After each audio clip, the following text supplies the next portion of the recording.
Yes, so Sneha, we are starting with the new lesson in 11th standard, and one of the very interesting topics from human physiology, that is locomotion and skeleton. Yeah, movement and locomotion. Okay, so ultimately it is a topic from human physiology, and human physiology के बारे में जितना study करते हैं उतना बहुत interesting लगता है. The reason is it is such a fascinating machine which is created by nature, and we have already learned about human nutrition as a part of human physiology. तो उसमें हमने देखा है कि how the different parts are arranged, they are well coordinated, right, and they function in a very sequential manner. And human body has got around 10 to 11 such organ systems which are working in proper coordination, and they function overall very efficiently. Like as a normal healthy human being, we don't realize what is going on inside us, but अपने हर part में, हर organ में, हर tissue में क्या क्या चल रहा है, now you know that very well, including inside each and every cell. Correct. So one such organ system we are going to learn it here. Not one, but in fact two organ systems we are going to learn in this lesson. One is skeletal system and the other one is muscular system. ये दोनों मिलाकर actually locomotory system करते हो. Okay. So we will begin the lesson from human skeleton. Okay, and then we will learn in detail about movement and locomotion both. So skeletal के साथ साथ muscular system, and then we will learn about the different types of joints. ये तीन इस lesson में हो जाएंगे. Okay, so for the skeletal system, like there is a PPT I have prepared. तो उसमें से मैं बताता हूँ, because we are going to see all different types of bones, their locations, their structures, what are the different points which are attached to those bones, where are they attached, all these points we are going to observe. Okay, and then वो समझने के बाद we will see about different types of muscles. Okay, and last में देखेंगे कि सारे bones, muscles, ligaments, tendons सब मिलाकर how different types of joints are created and how these joints are helpful. Okay, so let us begin with that. I will share the screen. So okay, screen दिख रहा है मेरा? Loading हो रहा है. Okay. हाँ अभी दिखा. Okay, so the topic is skeleton and locomotion. Okay, so you know very well the word skeleton is not new for you, you know. And if I ask you a very general knowledge question, in an adult human body, how many bones are there? इसमें numbers बहुत हैं, याद रखना है. Of course, with all the names. 306. Adult human body. 306 is in there in the case of infants. Okay, हाँ. A normal adult human body. Munna भाई movie में dialogue है याद है? कितने हड्डी होते हैं शरीर में? 300. नहीं नहीं. Okay, let's not bargain. It is 206. Okay, हाँ 206. Yes, an adult Infants में human ज़्यादा body. होते हैं. है ना? We have 206 bones in the human body, right? Together forming the skeleton. है ना? तो हिंदी में skeleton को कंकाल करके बोलते हैं, right? So it looks somewhat like this, right? So before we go to the actual skeletal system and we take a look at all the different types of bones, सबसे पहले हमें, because the theme of the lesson is ultimately about movement and locomotion, तो हम लोग पहले देख लेंगे कि मूवमेंट वर्ड का मीनिंग क्या है, लोकोमोशन वर्ड का मीनिंग क्या है, what are the different types across the entire animal kingdom. Okay, then we will come to the actual skeleton. ठीक है. So when you talk about the word movement in all types of organisms, okay, movement का मतलब क्या है? It is caused by displacing a body by spending energy.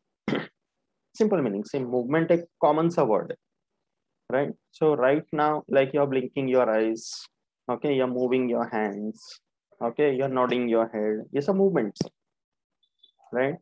But if I say कि बाहर जैसे अभी trees हैं, okay, trees के branches and leaves are moving in the wind, so can I call it as movement? उसको movement बोल सकते हैं। हाँ, लीव्स का मूवमेंट। लीव्स का मूवमेंट से दो तरह से हो जाएगा। अभी जैसे हवा चला तो ब्रांचेस ऐसे इधर उधर मूव करेंगे, तो can I call it as a movement in organism?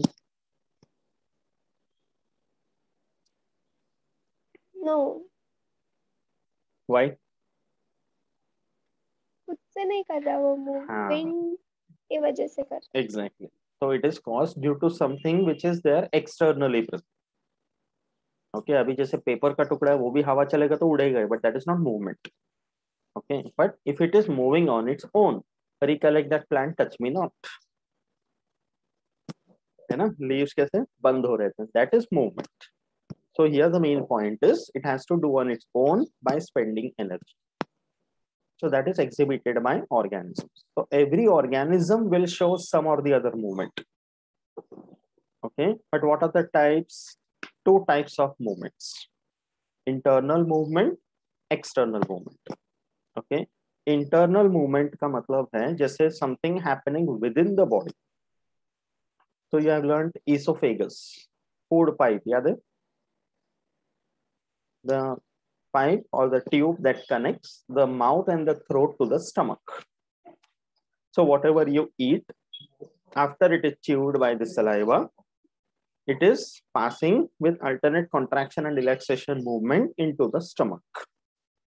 तो वो muscular contractions है, because of it is passing. तो वो भी एक तरह का movement हुआ, though it is involuntary, but it is a movement. Correct? Secondly, contraction and relaxation of the heart, the heartbeat. Heart is continuously beating in a living organism, right? तो heart का जो बीटिंग है, alternate contraction and relaxation, that is again brought about by cardiac muscles. तो ये सब जो movement है internally, stomach में फूड जा रहा है तो gastric muscles are causing the churning action of the stomach, वो भी मूवमेंट है। लाइक ब्रीदिंग के टाइम पे lungs are contracting and expanding, that is also movement. तो ये सारे एग्जांपल्स अगर हम अपने within a human body if you see, they are examples of internal movements. Okay, some of them are voluntary, some of them are involuntary. Okay, external movement matlab which is visible outside, and most of them are voluntary. So just a moving of the fingers and the limbs. If the teacher wants to point out to you in a class, the teacher will show some movement. Yes, you over there. Correct? So apne palms, wings, right? You are constantly blinking your eyes. तो ये सब जो movement होते हैं they are external. तो blinking of the eyes को हम लोग रिफ्लेक्स एक्शन भी बोलते हैं, correct? But that is blinking of the eyes, is it voluntary और इनवॉलंटरी? इनवॉलेंटरी। श्योर? तो मतलब वॉलंटरीली मैं आंखें ब्लिंक नहीं कर सकता हूँ? हाँ, कर सकते, बट ज्यादा देर आके ब्लिंक नहीं की तो पानी आएगा आँख से। नहीं, वो तो ठीक है, but if I want to close and open my eyelids, तो हाँ, कैन वो आई डू भी इट है। वॉलंटरीली? हाँ, वो यस, भी कभी है, होता है कि बट आंख में अगर डस्ट चला गया तो ऑटोमेटिकली यू क्लोज हाँ। योर आईज, तो दैट इज वॉलंटरी। हाँ। बट वैसे हम नॉर्मली ब्लिंकिंग करते रहते हैं तो वो इनवॉलंटरी। इनवॉल ठीक है? So like that, movements in organisms, if you see in all these examples that you saw, इसमें ये हमने देखा कि there are parts of the body which are moving. तो internal, external. जैसे ये movement है, उसी तरह से एक और word है which we call as locomotion. तो locomotion का meaning क्या हुआ? You know the meaning locomotion?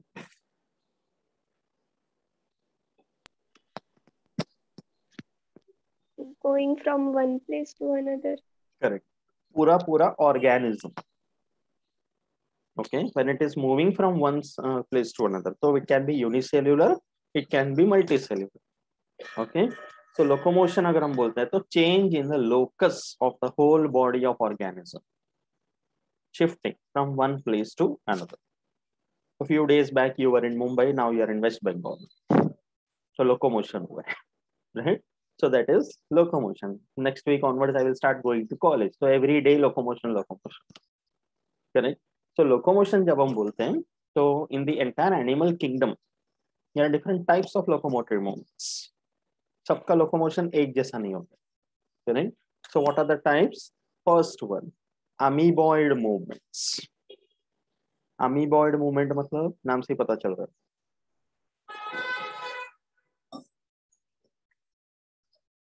How does an amoeba move?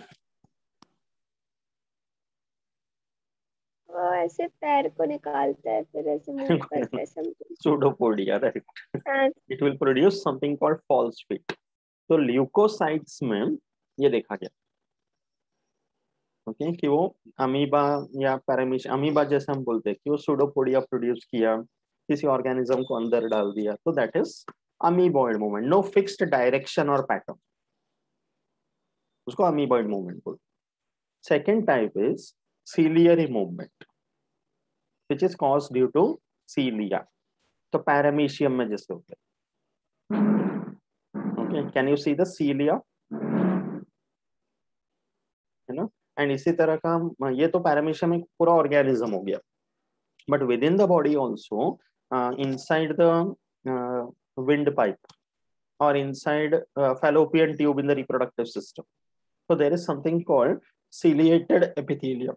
ये animal tissues में हम देखेंगे तभी. But for now you just understand ciliated epithelium मतलब a lining of cells having cilia. Okay, तो respiratory system में उसका फायदा क्या है कि the air that you take in while breathing, ciliated epithelium से पास हो तो वो थोड़ा सा डस्ट वगैरह एब्जॉर्ब कर लेते हैं. And fallopian tube in the reproductive system is for helping the movement of the female gamete or the ovum. So ciliated epithelium का movement हो गया. Okay, movement pattern remains the same, इसलिए उसको ciliary movement बोलते हैं. Third one is whirling movement. Okay, whirl का मतलब है जैसे it is because of a flagella. Flagella is like a लंबा वाला शिंडी होता है ना वो. So sperms का movement, see this. Okay, तो sperm is the male gamete. It has got a long tail. तो वो पूरा tail ऐसे इधर उधर पूछ हिलाते हिलाते it will travel. And the last type of movement is muscular movement, which is caused due to muscles with the help of bones and joints, which is the most common one that we know. In all these cases, ultimately there is locomotion that takes place. समझा? 4 types. ठीक है? Now the question is, why is locomotion necessary? Movement, locomotion क्यों होना चाहिए?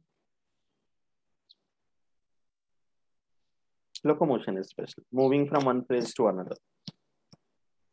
because humans और इनमें chloroplast नहीं होता तो काम कर. That's a good point. But ऐसे अगर देखा जाए तो फंजाई में भी क्लोरोप्लास्ट कुछ नहीं रहते, but still they do not show locomotion. Mushrooms वगैरह देखेंगे तो. इस बात पे आप क्या कहना चाहोगे? ऑर्गेनिज्म के डेवलपमेंट के लिए लोकोमोशन हुआ है. Plants develop like anything. 2-2 हजार साल बड़े बड़े ट्रीज होते हैं, बट लोकोमोशन तो होता नहीं है उनमें. बट उनमें क्लोरोप्लास्ट है ना, खुद अपना फूड बना सकते हैं. So it is only for food.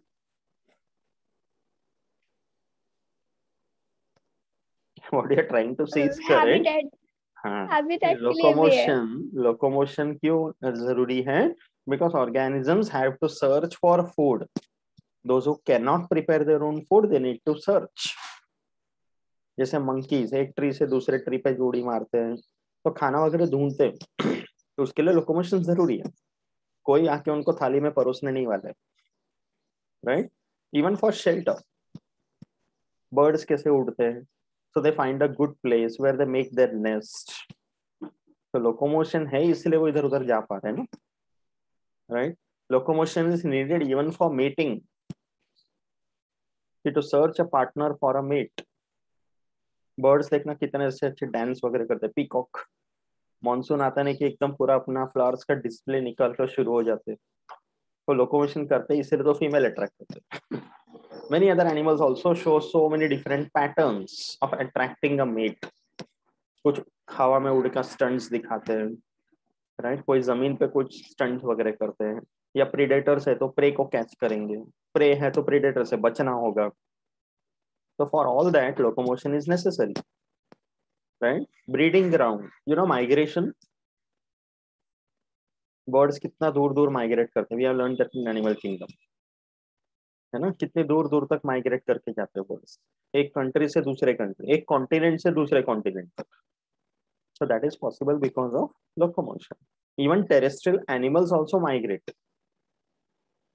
बाइसन्स वगैरह अगर एनिमल देखेंगे तो दूर दूर तक माइग्रेट करते हैं. Elephants also migrate, right. Polar bears वगैरह देखा गया है. ग्राउंड स्क्विरल्स होते हैं, बहुत सारे एनिमल्स है जो माइग्रेट करते हैं. पानी में fishes, they also migrate, okay, from one place to another.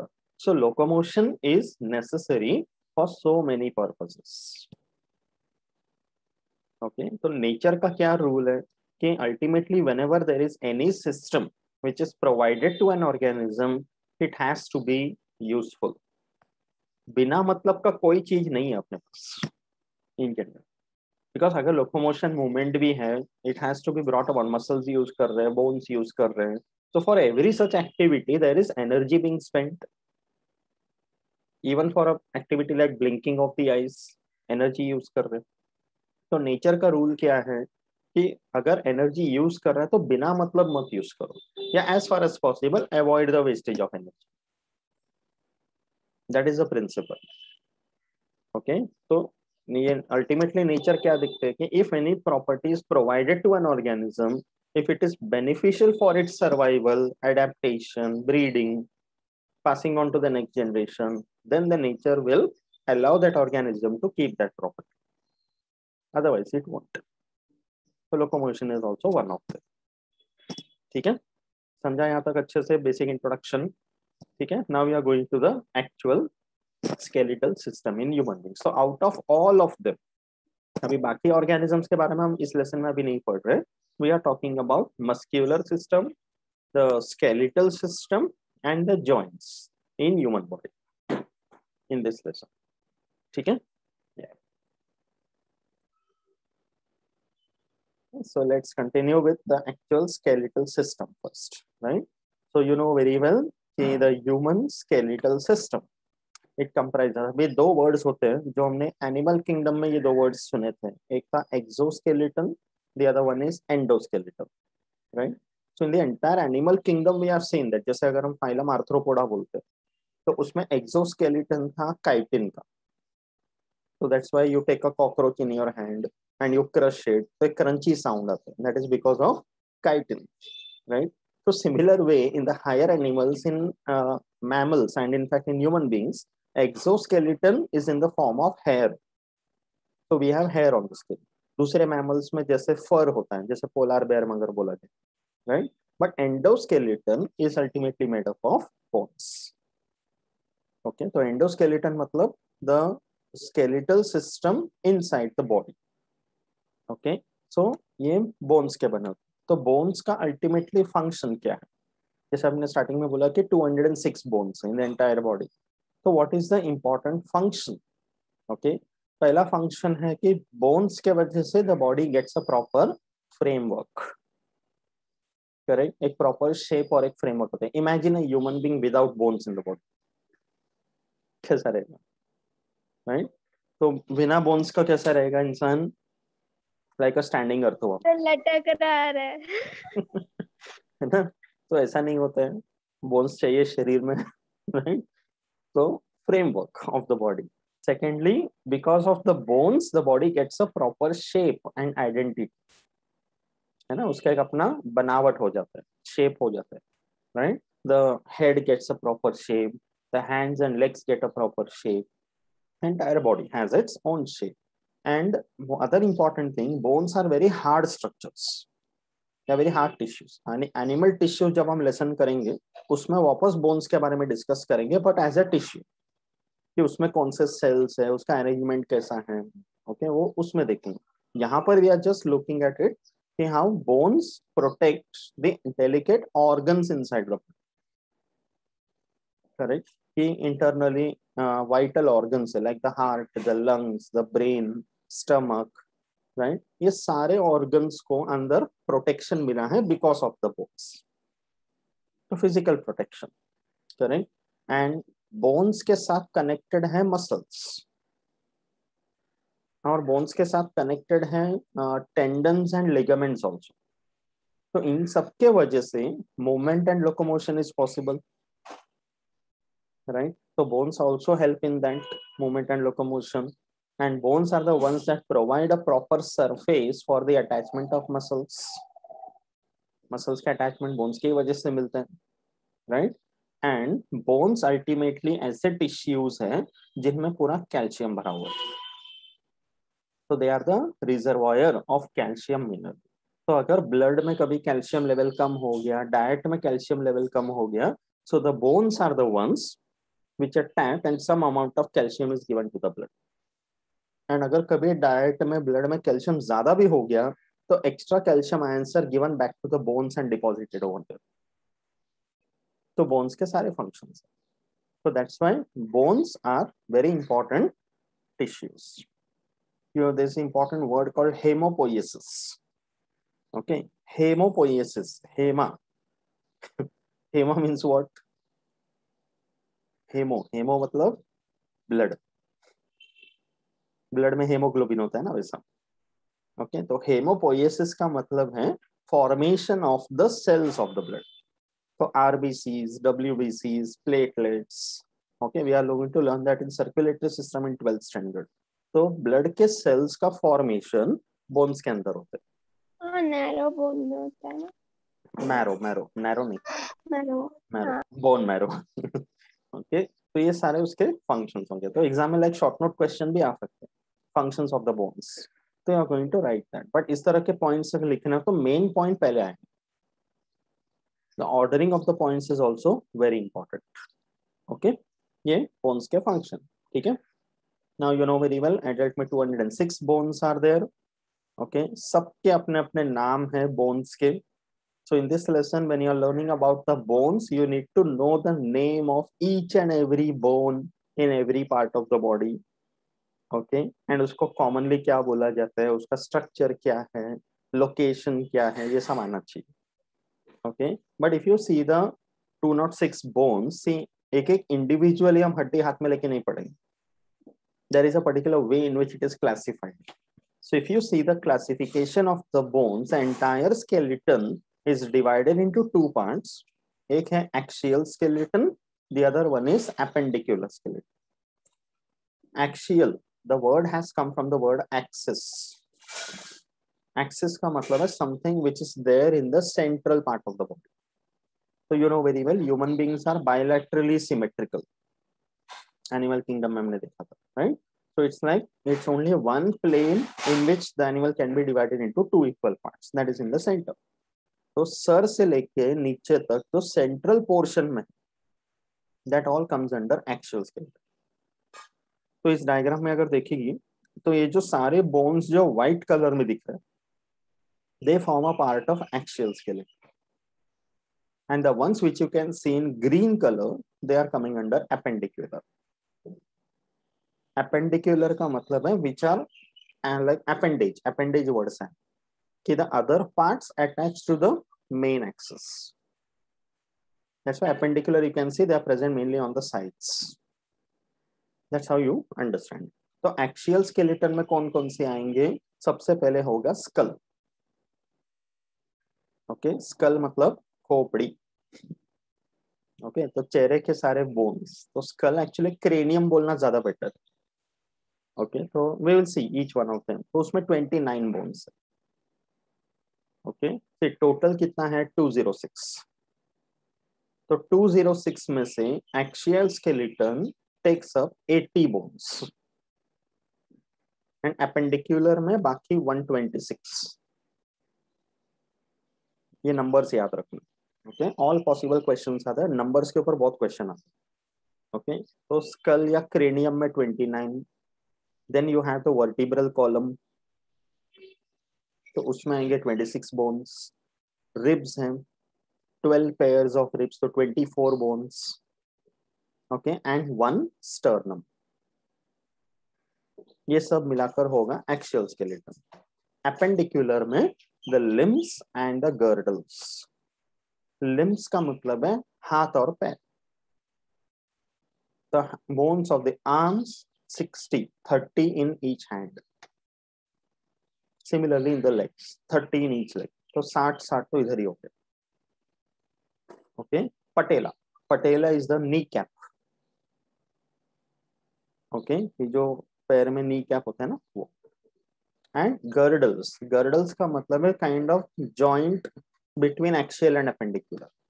तो एक होता है पेक्टोरल गर्डल, मतलब शोल्डर गर्डल, तो ये शोल्डर वाला ये एरिया। ओके, 4 बोन्स है। एंड एक होता है पेल्विक, कमर, द हिप रीजन। तो shoulder girdle and the hip girdle, 4 और 2। तो we will see the bifurcation now one by one. Is it okay? Overall classification is clear? ठीक है, okay okay.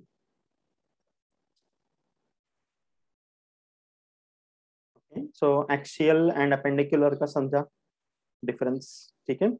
So let us begin with the first one, that is axial skeleton. Okay, तो axial skeleton में it is the skull, okay, consisting of totally 22 bones.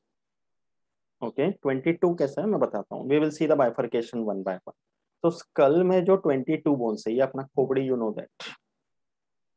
Okay, तो entire bones of the face, अभी देख के ऐसा लगता है कि बस एक ही पार्ट है, but the skull consist of many other part. Skull का मतलब है bones of the entire face, उसको स्कल बोलते हैं। एंड पूरे फेस में जो सर का हिस्सा है, the part covering the brain, उसको बोलते हैं क्रेनियम।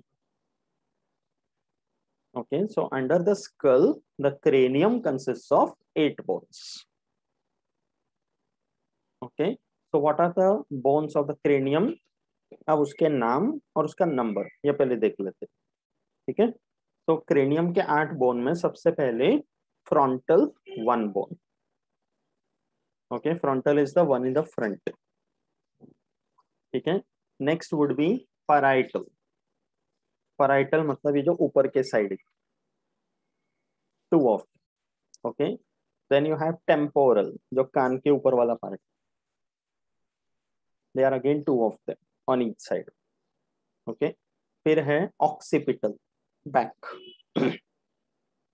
1, ठीक है। एंड स्फिनोइड बोन जो अंदर है, 1। And ethmoid bone, 1। ओके, तो totally you are getting 8 bones making up the cranium, ठीक है। सबके नाम और नंबर ये बराबर याद रखना। Is it clear? ठीक है। देन दूसरा आएगा फेशियल बोन्स। तो क्रेनियम ऊपर वाला हिस्सा हो गया, उसके अलावा the rest of the face, दोनों मिलाकर होता है पूरा स्कल। ओके, तो facial bones are 14 of them. अब ये कौन कौन से बोन्स हो गए? सबसे पहले द नेजल, नाक के यहाँ पर बोन्स है, okay, 2 of them. Then you have maxilla, we will see the minor details of each one of them. Okay, maxilla मतलब the bones of the upper jaw, okay, 2 of them. Then you have palatines, ये भी अंदर की तरफ है, okay, 2 of them. फिर आएगा zygomatic, 2 of them.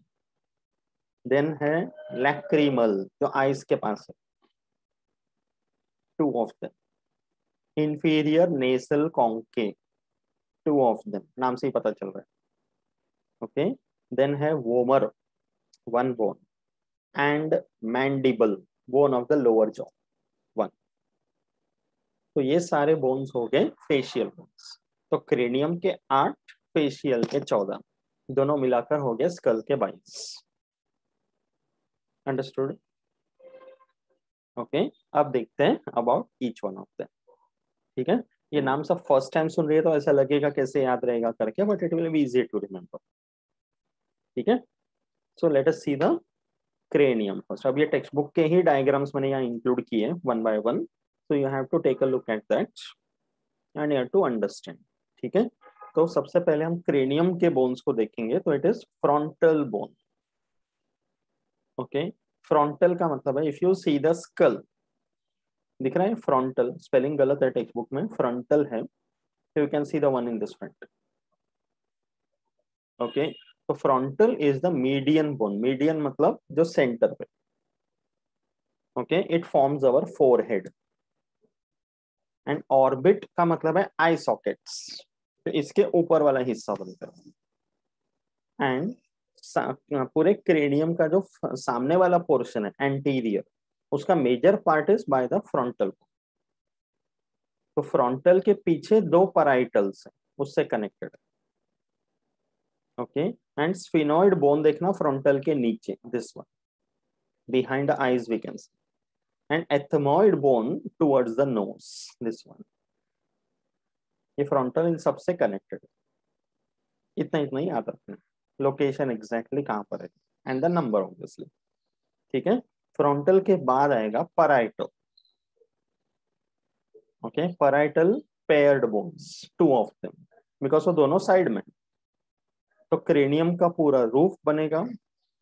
Okay, and it will cover the major portion of the sides of the cranium, that is parietal. Easy to remember. Okay, then आएगा temporal. Temporal मतलब ये जो पोर्शन है ना कान के ऊपर, हम जैसे सोचने का एक्टिंग करते हैं ना, we call it as the temple. Okay, तो उसको टेम्पोरल बोन करके बोलते हैं। तो दोनों कान के ऊपर प्रेजेंट है, लैटरल साइड में। And from the temporal bone, see the labelling in the diagram also. Temporal bone जो है ना, here on the sides they give out something called zygomatic process.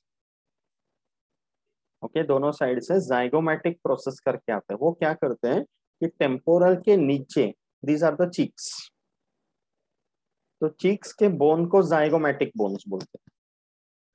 तो चीक्स के बोन्स अपना टेम्पोरल बोन से connected by a process. Process का मतलब है बोन में से निकलने वाला एक projection, we call it a process. It also contains the ear canal. इसलिए ज्यादा चबाया तो यहाँ पे दुखता है। हाँ, यस। ओके, बिकॉज वो कनेक्टेड है ना अंदर से। Okay, it also contains the ear canal. And the muscles of the neck and the tongue are also connected to this temporal bones. Is it clear? Okay, temporal bones का समझा अच्छे से, ठीक है। ठीक है, तो टेम्पोरल बोन क्या देखना है यहाँ पे, देखा टेम्पोरल बोन में muscles of the neck and the tongue, ये कनेक्टेड है टेम्पोरल बोन से। So you are able to move your tongue while chewing the food, तो वो उस मसल से कनेक्टेड है। तो ये कैसे अंदर से पूरा अटैचमेंट प्रॉपर पोजिशन है ना। इमेजिन अपने टंग अगर अंदर कनेक्टेड ही नहीं होता, तो कभी ऐसा होता नहीं ना कि खाना चबा रहे और टंग गिर गया। Get right, so that is temporal. Diagram में लोकेशन भी देखते जाना यहाँ से, ठीक है। Next is occipital. ऑक्सीपिटल ये देखना पीछे, one at the back. Okay, so it covers the posterior part and the base of the cranium. Okay, तो अब ये जो ऑक्सीपिटल बोन है, ओके, इसमें ध्यान से देखना, इसका अब ये साइड व्यू है डायग्राम। अब इसी का पोस्टीरियर व्यू, मतलब मैं नीचे से देख रहा हूँ सब, तो you can see occipital bone over here. And occipital bone के बेस में there is a small opening or a gap, जिसको बोलते हैं फोरामेन मैग्नम। ये देखना यहाँ इस डायग्राम में एंटीरियर व्यू में नहीं दिखेगा, तो पोस्टीरियर व्यू में you are able to see a foramen magnum. तो अभी पूरे क्रेनियम के अंदर अपना ब्रेन लोकेटेड है। ओके, नेक्स्ट 12th स्टैंडर्ड में when we will learn about the nervous system, तो उसमें हम देखेंगे कि पूरे ब्रेन का लोकेशन क्रेनियम के अंदर है, but from the base of the brain at the back it continues down to form the medulla oblongata, sorry, the spinal cord. Okay, पीछे से नीचे पास होता है स्पाइनल कॉर्ड। तो ब्रेन का सबसे निचला हिस्सा जो है पीछे, that is the medulla oblongata. तो ये ऑक्सीपिटल बोन में नीचे ऐसा गैप दिया हुआ है called foramen magnum, through which the medulla oblongata passes down and connects to the spinal cord. इसलिए वो गैप दिया होगा. So that's why you should remember the name foramen magnum, which is a part of the occipital bone. समझा? Okay. And ये देखना यहाँ पे something called occipital condyles. Okay, you can see the word condyle over here. Again in the posterior view. Occipital पीछे है ना, तो posterior view में ज्यादा अच्छे से दिखेगा. तो condyles का मतलब है kind of two small depressions जो foramen magnum के दोनों साइड में प्रेजेंट है. तो यह भी base of the cranium. Try to understand in a 3D direction. Okay, ये क्रेनियम का बेस पोर्शन, इसके नीचे वर्टिब्रल कॉलम शुरू होते हैं. तो वर्टिब्रल बोन्स का कनेक्शन या अटैचमेंट इस कॉन्डाइल के साथ होगा. ये एकदम बेस ऑफ द हेड, जहां से नेक शुरू होते हैं. तो नेक वर्टिब्रा और द क्रेनियम दोनों ऑक्सीपिटल कॉन्डाइल में फिट होगा. तो जो फर्स्ट वर्टिब्रल बोन रहेगा, ओके, उसका एक पार्ट इसके डिप्रेशन में फिट हो जाएगा. That's the significance of occipital condyle. Are you able to understand the planning? Okay, occipital bone का समझा अच्छे से. Okay, next sphenoid bone. Okay, sphenoid bone कहाँ पे देखा हमने? Behind the eyes, behind the eye sockets. Correct, यहाँ पर भी देखना. इसमें पोस्टीरियर व्यू में बहुत क्लियर नहीं होगा, बट एंटीरियर व्यू में you are able to see this. Correct. तो स्फिनॉइड बोन का क्या बोलेंगे? It's a median bone. Median bone मतलब present in the centre, 1 in number. Okay, तो स्कल के बेस पे प्रेजेंट है एंड ये ऐसे लोकेशन पे है कि क्रेनियम के बाकी सारे बोन्स के साथ connected. The word articulated means connected और touching all the other bones. तो स्फिनॉइड बोन बटरफ्लाई शेप्ड है. अगर सिर्फ स्फिनॉइड बोन देखेंगे, I will show you the other pictures also now. Okay, it is butterfly shape and उस sphenoid bone में एक kind of a saddle या depression type portion, okay, जिसको बोलते हैं sella turcica, also called hypophyseal fossa. The word fossa means depression. तो जैसे bone ऐसा फ्लैट रहेगा तो उसमें एक डिप्रेशन होगा, तो उसको बोलेंगे फोसा. तो हाइपोफाइशियल फोसा का मतलब है a depression in the bone. अब ये स्फिनॉइड बोन के इस डिप्रेशन में there is an endocrine gland present which is our pituitary gland. तो एंडोक्राइन सिस्टम में हम तभी वो भी लर्न करेंगे. तो पिट्यूटरी ग्लैंड, जिसको मास्टर एंडोक्राइन ग्लैंड बोलते हैं, वो इस डिप्रेशन में प्रेजेंट है स्फिनॉइड बोन. ओके, तो स्फिनॉइड बोन में there is a depression called hypophyseal fossa और the sella turcica in which the pituitary gland is launched. जो पिट्यूटरी ग्लैंड है उसका दूसरा नाम है हाइपोफाइसिस, इसलिए इसको डिप्रेशन को भी बोलते हैं हाइपोफाइशियल फोसा. फोसा मतलब डिप्रेशन. तो when it comes to sphenoid bone, remember these points. तो जैसे अगर एग्जाम में क्वेश्चन आएगा कि sella turcica is associated with the dash bone, तो you should know sphenoid bone. ठीक है. Next one is ethmoid bone. Ethmoid bone is again median, present in the centre.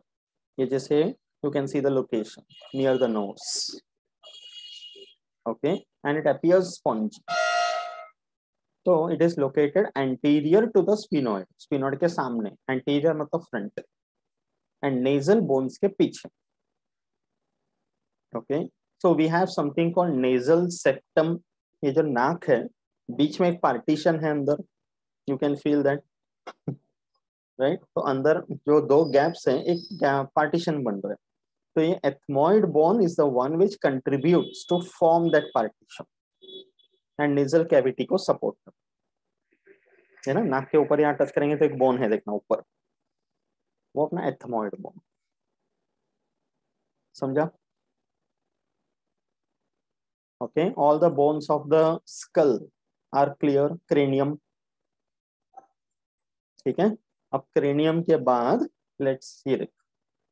Okay, one by one I am showing you the bones. ये देख, this is maxilla. The bone of the upper jaw. Okay, ये है palatine, this is zygomatic, bones of the cheeks. Okay, lacrimal, lacrimal glands का मतलब है अपना tier glands, तो उस लोकेशन में जो बोन प्रेजेंट है उसको लैक्रिमल बोन बोलते हैं। ओके, इंफीरियर नेसल कॉन्के, नाक के इधर, then the vomer and mandible, bone of the lower jaw.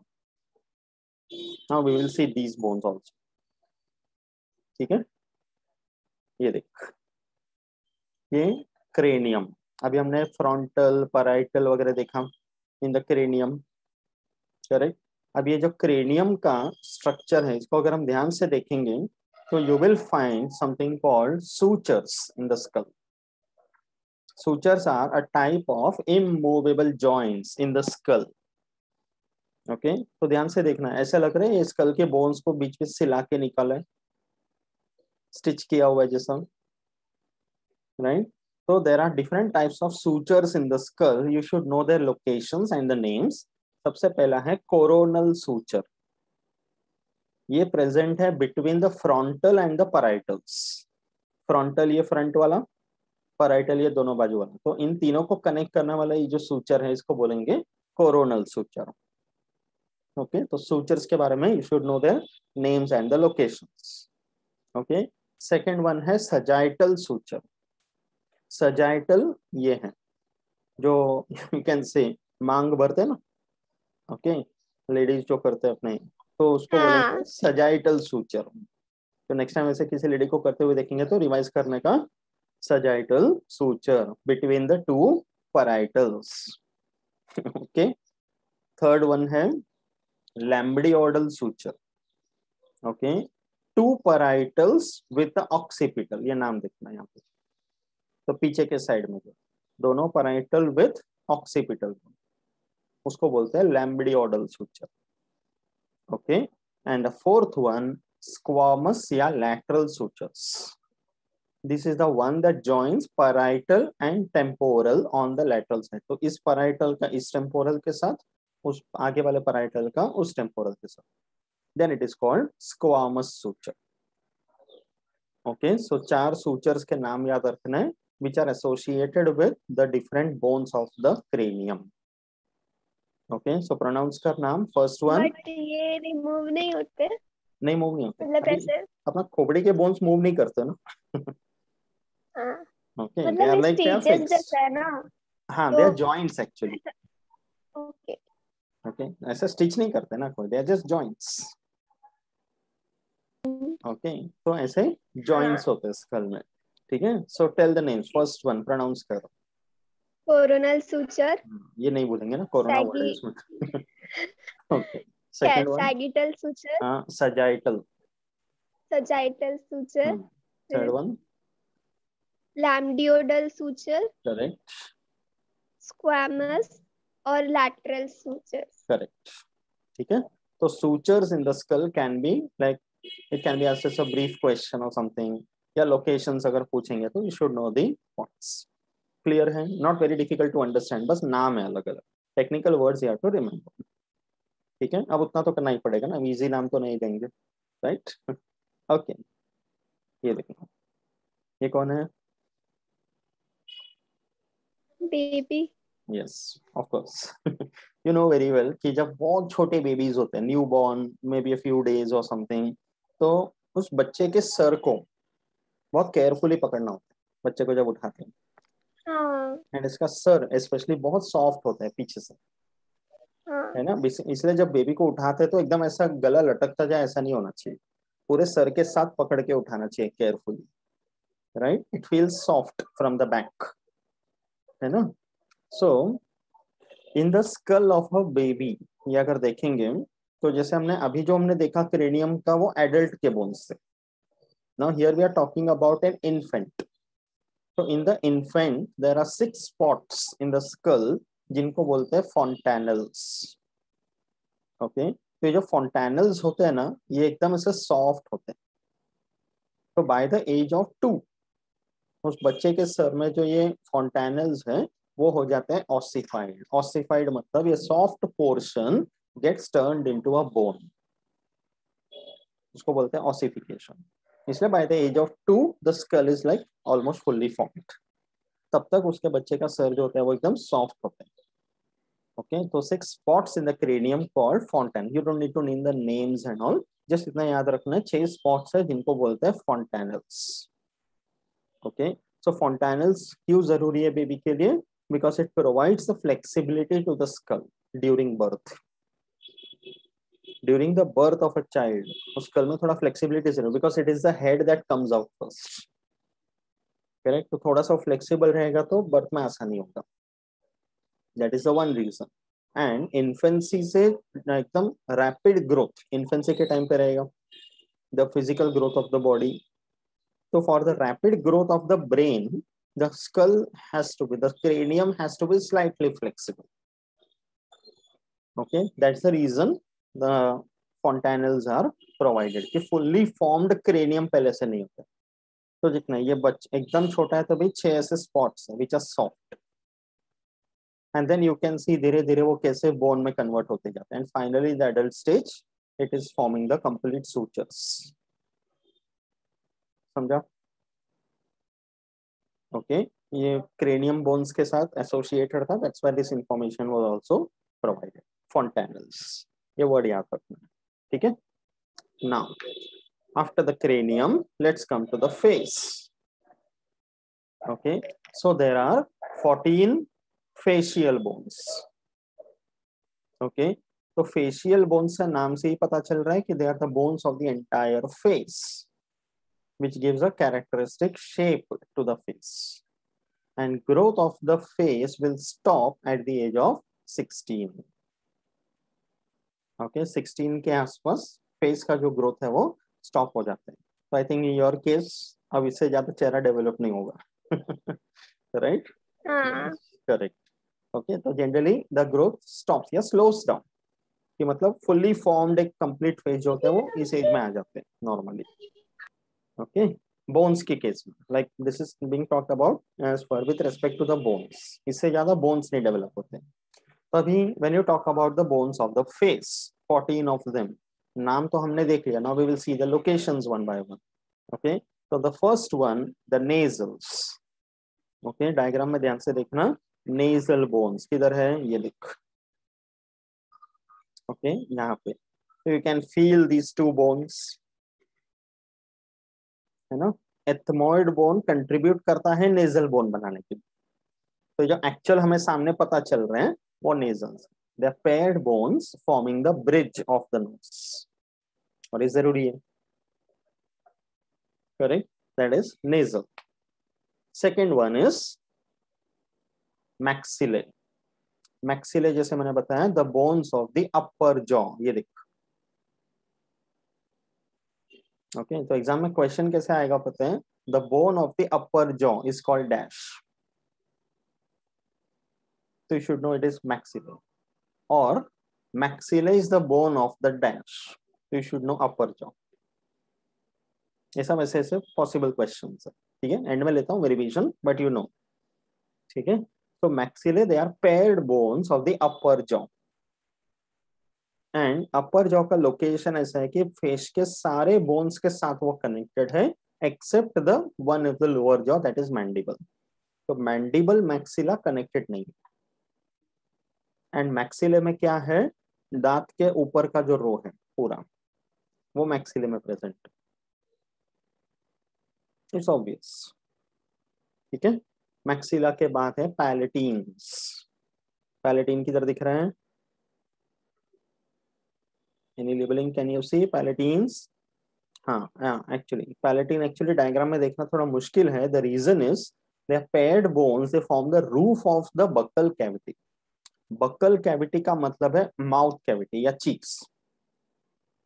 तो चीक्स का roof portion can you imagine maxilla के पीछे रहेगा. Okay, when you open your mouth and mouth के अंदर जब ऊपर के पार्ट में देखेंगे तो that is the roof of buccal cavity और the floor of the nasal cavity. तो एकदम अंदर लोकेटेड है. इमेजिन हुआ? समझ में आया? Okay, they are the palatines. ठीक है, ओके। देन है इंफीरियर नेजल कॉन्केव। अब ये नेजल कैविटी के साइड्स का पार्ट, इंफीरियर बोन करके लिखा हुआ देख, दिस वन। तो नेजल कैविटी है, ऊपर का जो ब्रिज पोर्शन था that was the nasal bones, but nasal bones के नीचे on the sides near the maxilla they are the inferior nasal concave. तो ये क्या करते हैं, to swirl and filter the air before it passes on to the lungs, ये काम करते हैं। That's the inferior nasal congee। Location समझ रहा है अच्छा से? Okay, that is inferior nasal congee।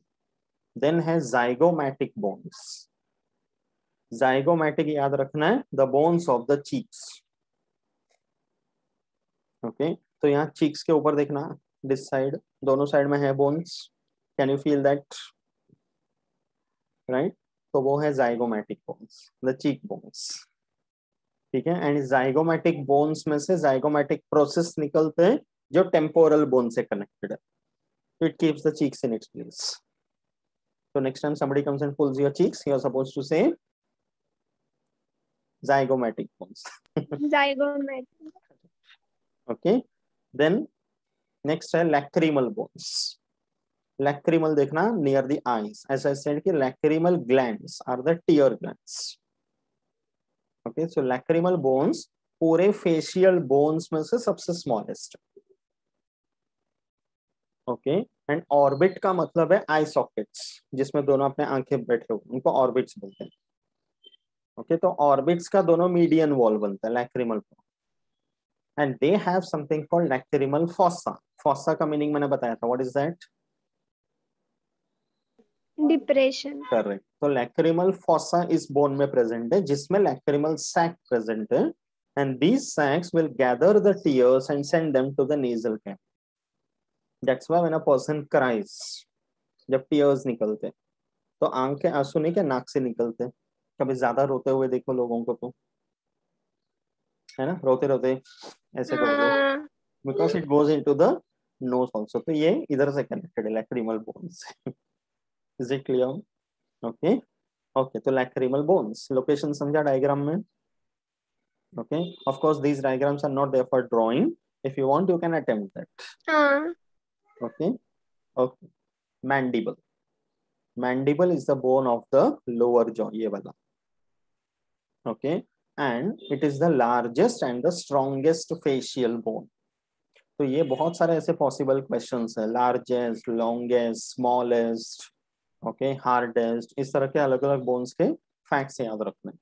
तो क्वेश्चन अगर आएगा largest and the strongest facial bone, it is mandible. Okay, and पूरे स्कल में जो हमने देखा क्रेनियम से लेके अभी तक, पूरे चेहरे पे, पूरे स्कल में, this is the only bone which can move, all the other bones are immovable। It is only the mandible that can move। So when you are eating food, when you are speaking, जब हम चबा रहे हैं, हम सिर्फ lower jaw को move करते हैं,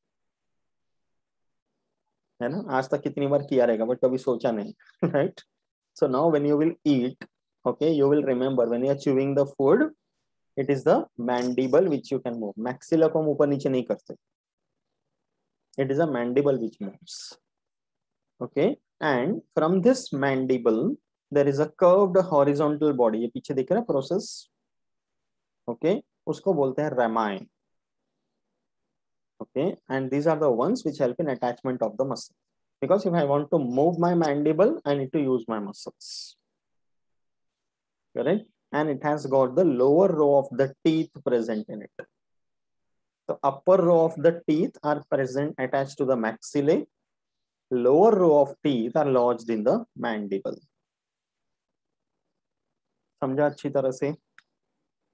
खोपड़ी के और चेहरे के सारे बोन्स। Okay, cranium 8, facial 14। ठीक है, ओके। हाँ, एक और है वोमर। वोमर देखना है यहाँ पे, again associated near the knows. It is, you can say, between the nasal bone and the inferior nasal concave. It is one, एक ही है सेंटर पे। ओके, रफली ट्रायंगुलर बोन, ये एकदम ऊपर ऐसे पता चलता है, दैट इज वोमर। ओके, तो it is the inferior portion of the nasal septum, जो पार्टीशन है नाक का उसका सबसे लोअर मोस्ट पार्ट, वो एक अलग बोन है जिसको बोलते हैं वोमर। ठीक है, तो if somebody comes and pulls your nose, so you are supposed to say vomer. ठीक है, ओके, वोमर मैंडिबल हो गया। अब ये देखना, ये sphenoid bone, actual only the sphenoid bone, anterior posterior view. तो इसमें ये जो डिप्रेशन दिख रहा है sella turcica, this one, okay, also called the hypophyseal fossa, इसमें पिट्यूटरी ग्लैंड एसोसिएटेड है। ओके, ये स्फिनोइड बोन है एंड ये है एथमोइड बोन। इसका जो प्रोसेस दिख रहा है ऊपर, this one contributes to the formation of nasal septum. Okay, that is ethmoid bone. ठीक है, तो ये बोन्स के नाम और लोकेशन भी याद रखना। ठीक है, अब see we have seen, we are talking about the axial skeleton right now. तो उसमें हमने क्रेनियम देखा, फेशियल बोन्स देखा, करेक्ट। तो cranium and facial bones, cranium के हो गए 8, फेशियल के हो गए 14, तो टोटल हुआ 22। ओके, बट स्टार्टिंग में हमने बोला था टोटली इट इज अराउंड 29, तो that means there are 7 other bones, उसमें से एक है द हॉइड बोन।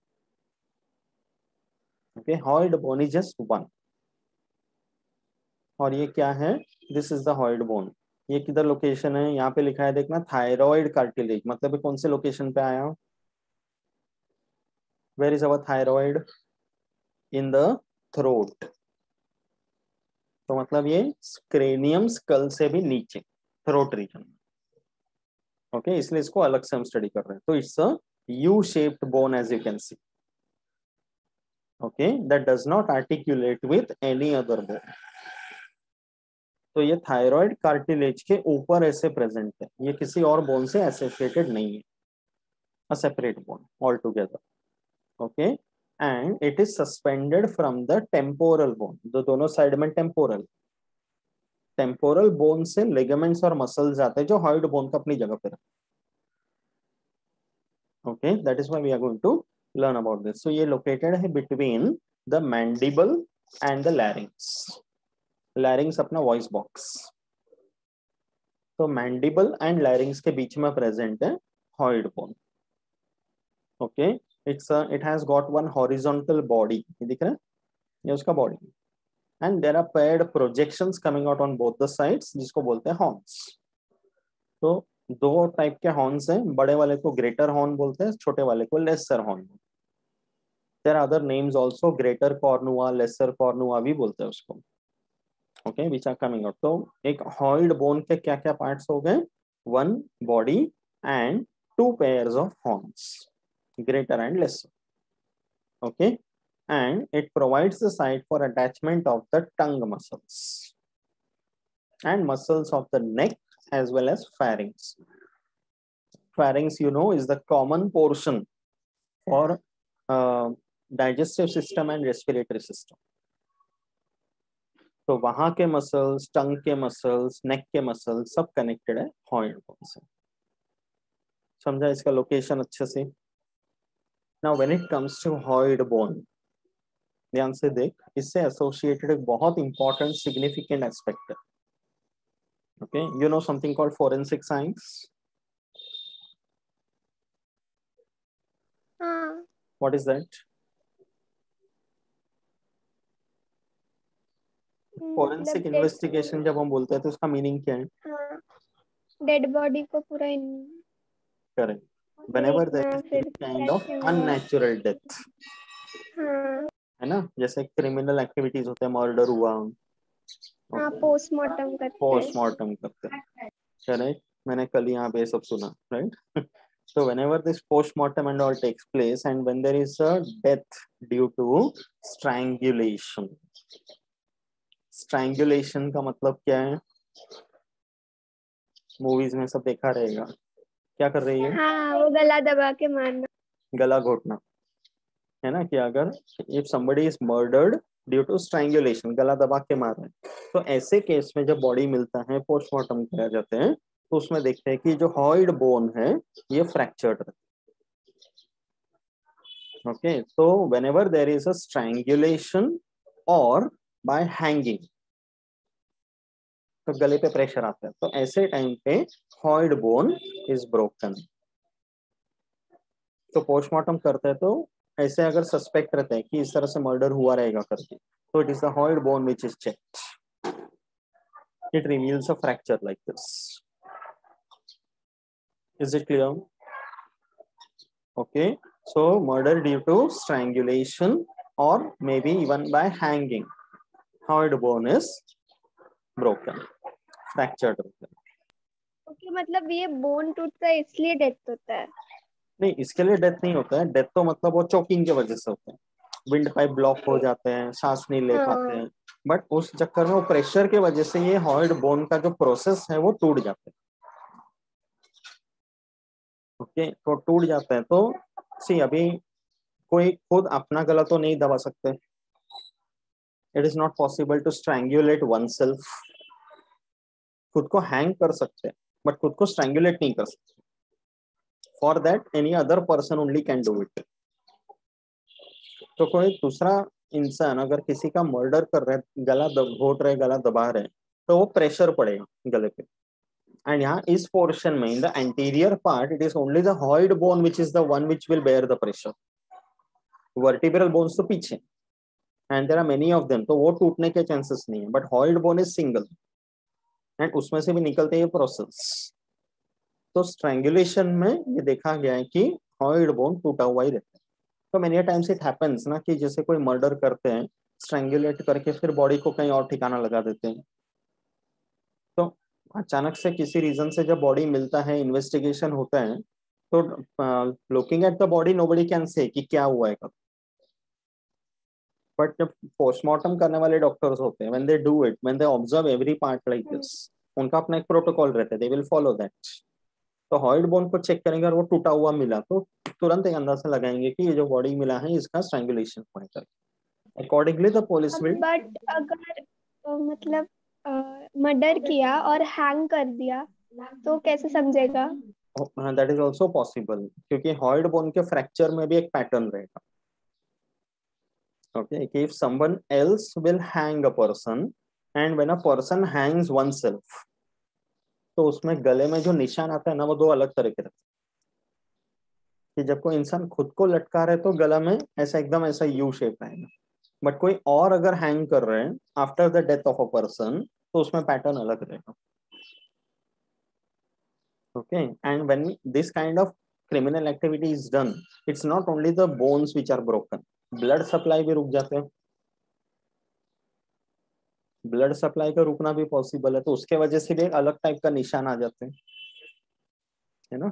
तो the forensic investigators they go through all these minute things, accordingly the report is okay. तो इसीलिए फोरेंसिक पोस्टमार्टम वगैरह बहुत जरूरी है ऐसे अननेचुरल केसेस में, and every aspect is considered. Accordingly the police will get an idea कि ऐसा ऐसा हो सकता है, तो इन्वेस्टिगेशन उस डायरेक्शन में जाएगा।